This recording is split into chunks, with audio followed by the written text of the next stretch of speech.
जय हिंद, हर हर महादेव। देखिए, राजनीति में महत्वाकांक्षा किसको नहीं होती। कौन शीर्ष स्थान पे और शीर्ष कुर्सियों पे बैठना नहीं चाहता। जो भी खास करके राजनीति में राजनेता हैं, अगर वह दम्भ भरते हैं कि मुझे कुर्सी की लालसा नहीं या पद की लालसा नहीं, वो या तो झूठ बोल रहे हैं या तो जनता को बरगलाने की चेष्टा कर रहे हैं। लेकिन कई समय पे कई जगह कई सारे ऐसे नेता के बयान वक्तव्य जब आप सुनते हैं तो आपको लगता है कि नहीं, ये व्यक्ति जो बोल रहा है कि मैं मुख्यमंत्री बनना चाहता हूँ, प्रधानमंत्री बनना चाहता हूँ, या फिर जो है हमें पद की लालसा है, तो वो बहुत अधिक डे ड्रीमिंग कर रहा है। लेकिन कहीं ना कहीं जिस प्रकार से जो एक डॉक्टर है, तो डॉक्टर भी चाहेगा कि हम एक अच्छे डॉक्टर के रूप में जाने जाएं।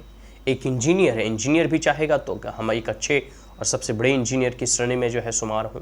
ठीक उसी प्रकार राजनेता भी चाहते हैं कि उन्हें भी अपने डिपार्टमेंट, अपने पद का सबसे ऊंचा कुर्सी और पद जो है उन्हें अलॉट हो या उस पर वो आसीन हो। इसमें कोई बुराई भी नहीं है। कभी कभी व्यक्ति को महत्वाकांक्षी भी रहना चाहिए। अभी रिसेंटली एक पत्रकार एक इंटरव्यू में जो है तेज प्रताप यादव, जो कि आरजेडी के अभी निष्कासित नेता हैं, हालांकि उन्होंने चुनाव लड़ने का भी बिगुल फूंक दिया है, लेकिन लालू यादव के बड़े बेटे हैं तेज प्रताप यादव। और तेज प्रताप यादव जो है एक इंटरव्यू में कह रहे थे कि I also wish to become a C M of Bihar, पहला।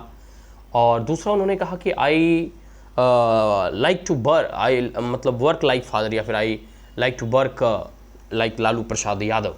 कहने का मतलब यही है कि वो भी अपने पिता लालू प्रसाद यादव की तरह काम करना चाहते हैं और वो अभी बिहार के मुख्यमंत्री बनना चाहते हैं। कभी कभी तेज प्रताप यादव के बारे में जब उनके वक्तव्य को सुनोगे, उनके बयान को सुनोगे, तो लगेगा कि ये बड़े भोले व्यक्ति हैं। लेकिन कहीं ना कहीं इनकी ये सरलता जो है, ये जितने सरल हैं अंदर से, चाहे जो भी अटपटा बोल दे, जो भी सामने बोलना है मतलब फैक्ट बोलते हैं, इनके जो है अंदर जो है किसी भी प्रकार का कोई षड्यंत्र जो है कॉन्स्पिरेसी नहीं चलती है। और हमें लगता है कि यही सबसे बड़ा जो है इनके लिए नुकसानदायक होता है। बड़ी सरलता के साथ, सहजता के साथ सभी बातों को ये उरेक देते हैं, रख देते हैं सामने, प्रत्यक्ष रूप से रख देते हैं।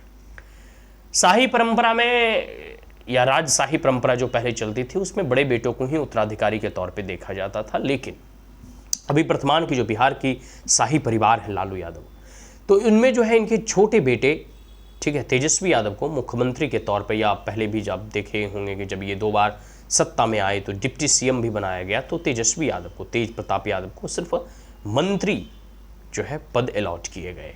तो कहीं ना कहीं इनके पीछे जो कॉन्स्पिरेसी चल रही है, आप जो है इस बात को मान कर चलिए कि राजनीति में राजनेताओं का कुर्सी ही सबसे बड़ा मोटिव होता है। उसके लिए रिश्ते, नाते, परिवार जो है सब पीछे छूट जाते हैं। और एक नहीं, ये तो लालू परिवार का भी विवाद या वैमनस्य या आंतरिक कलह या घरेलू लड़ाई झगड़े, जो भी आप जिस रूप में इसको नाम देना चाहें, लेकिन कहीं ना कहीं हमें लगता है, मेरा व्यक्तिगत ऐसा दृष्टिकोण है, मैं जहाँ तक राजनीति को अब तक समझ पाया हूँ, कि कहीं ना कहीं यह एक राजनीतिक कला है और यह एक राजनीतिक घरेलू कला है कि भाई वो व्यक्ति, सामने वाला भाई अगर मुख्यमंत्री के पद के लिए दावेदारी रखता है तो हम क्यों नहीं मुख्यमंत्री बन सकते हैं। ठीक है, आप इस बात को देखिए। और कहीं ना कहीं यही मनमुटाव जो है इनको जो है इनके पार्टी से जो है इसके निष्कासन का कारण बना। अब बातें सामने बाहर निकल कर आ रही है, जब वो मीडिया इंटरव्यू वगैरह दे रहे हैं तो चीज़ें बाहर निकल कर आ रही है। लेकिन कहीं ना कहीं अतीत में भी ऐसी घटनाएं शायद घर में मंथन चिंतन के दौरान जो है चल रही होंगी, और इसी का परिणाम है कि इन्हें इनकी पार्टी से निष्कासित किया गया। बहुत सारी ऐसी चीज़ें, अभी तो देखो जैसे जैसे चुनाव आएंगे, ठीक है, जैसे जैसे चुनाव आएंगे बहुत सारी बातें जो है सामने उभर कर आएंगी, बहुत सारी बातें जो है सामने निकल कर आएंगी। ठीक है, लेकिन इनकी महत्वाकांक्षा है, एक बात आप मानकर चलो कि ये जो है आरजेडी के लिए सबसे बड़ा नेगेटिव और टर्निंग पॉइंट होगा। आपको याद होगा कि इतिहास के गलियारों में जब आप कांग्रेस की बात करते हैं तो चाहे इंदिरा गांधी और संजय गांधी के बीच का मनमुटाव, या इंदिरा गांधी के गुजर जाने के बाद राजीव गांधी और फिर संजय गांधी की पत्नी, उनके बीच में मनमुटाव, और यहाँ तक हुआ कि संजय गांधी के बेटे, ठीक है, वो बीजेपी ज्वाइन कर लिया, मेनका गांधी ने बीजेपी ज्वाइन कर लिया, और अभी तक वो लोग जो है बीजेपी के ही जो है आप कह सकते हो कि टिकट पे या फिर जो भी सारी चीजें हैं। तो ये पूरा का पूरा इस बात को दर्शाता है। और इतना ही नहीं, एक और राजनीतिक गलियारे का हम एग्जाम्पल देंगे, शायद वो सिंधिया घराने का है। वसुंधरा राजे राजस्थान के मुख्यमंत्री, पूर्व मुख्यमंत्री हैं, और यहाँ ज्योतिरादित्य सिंधिया मध्य प्रदेश के। इन दोनों में भी मनमुटाव कहीं ना कहीं प्रॉपर्टी और राजनीति का कलह ही जो है कारण बना। बाद में वसुंधरा राजे जो है बीजेपी ज्वाइन कर लेती है, और अब तो खैर सिंधिया भी जो है वो अभी बीजेपी ज्वाइन कर चुके हैं। तो कहीं ना कहीं ऐसी राजनीतिक वैमनस्यता या कलह। एक और राजनीतिक घटना आपको मैं बतलाता हूँ। उत्तर प्रदेश में जो है किस प्रकार से जो है कुर्सी की अंधाधुन लड़ाई जो है, और एक प्रकार से कह सकते हो घरेलू कलह, घर में जो है किस प्रकार से मतभेद होते हैं, तो बाहरी पटल पे सामने दिखने लगता है। जब मुलायम सिंह यादव जो है स्थिर होने लगे राजनीतिक परिदृश्य और परिप्रेक्ष्य में, उनका उम्र हो चला था, तो धीरे धीरे इसमें भी घरेलू आंतरिक कलह को देखते हुए फिर जो है अखिलेश यादव ने पूरे के पूरे पार्टी के ऊपर कब्जा कर लिया। दोनों चाचा और भतीजे में भी लड़ाई हुई, चाचा ने अलग पार्टी का निर्माण करवाया, बहुत सारी ऐसी चीज़ें जो है सामने निकल कर आती है। पूरा का पूरा इस परिप्रेक्ष्य को समझो। राजनीति में कुर्सी सर्वोपरि होती है और राजनेताओं की महत्वाकांक्षा सर्वोपरि होती है।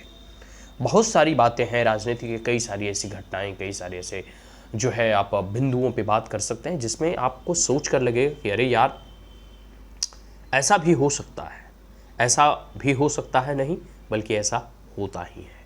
ठीक है, तो देखिए अभी बिहार में कुछ नया खेला होगा कि क्या जो है आरजेडी या लालू प्रसाद यादव अपने जीते जी तेज प्रताप यादव को अपनी पार्टी में दोबारा वापस ले लेते हैं, या फिर ऐसा भी हो सकता है कि जहां जिस सीट से तेज प्रताप यादव चुनाव लड़ रहे हों वहां से आरजेडी अपना कैंडिडेट नहीं खड़ा करे, या फिर ऐसा भी हो सकता है कि दोबारा जो है तेज प्रताप यादव किसी भी प्रकार से जो है जो भी मनमुटाव है या जो भी दोनों भाइयों के बीच में या पार्टी के अंदर या जो भी कॉन्स्पिरेसी रहा हो, हालांकि वो कॉन्स्पिरेसी की बात कर रहे थे, तेज प्रताप यादव कह रहे थे कि कुछ परिवारों ने मिलकर हमारे परिवार को फोड़ने का जो है काम किया, तो कहीं ना कहीं ये कॉन्स्पिरेसी भी हो सकती है, इसको कोई नकार नहीं सकता।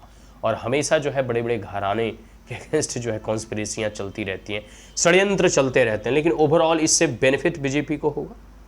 ठीक है, एक लड़े दो लड़े तीसरा को फायदा वाला कहानी आप लोगों ने पढ़ा होगा, तो कहीं ना कहीं इसका बेनिफिट जरूर बीजेपी को होगा, जरूर जो है आरजेडी के इस आंतरिक और राजनीतिक कलह उसके पतन का कारण बनेगी। आज के लिए इतना ही, जय हिंद। आशा करता हूँ विश्लेषण आपको अच्छा लगा हो, तो आप हमारे चैनल को लाइक शेयर और सब्सक्राइब कर सकते हैं। जय हिंद, हर हर महादेव।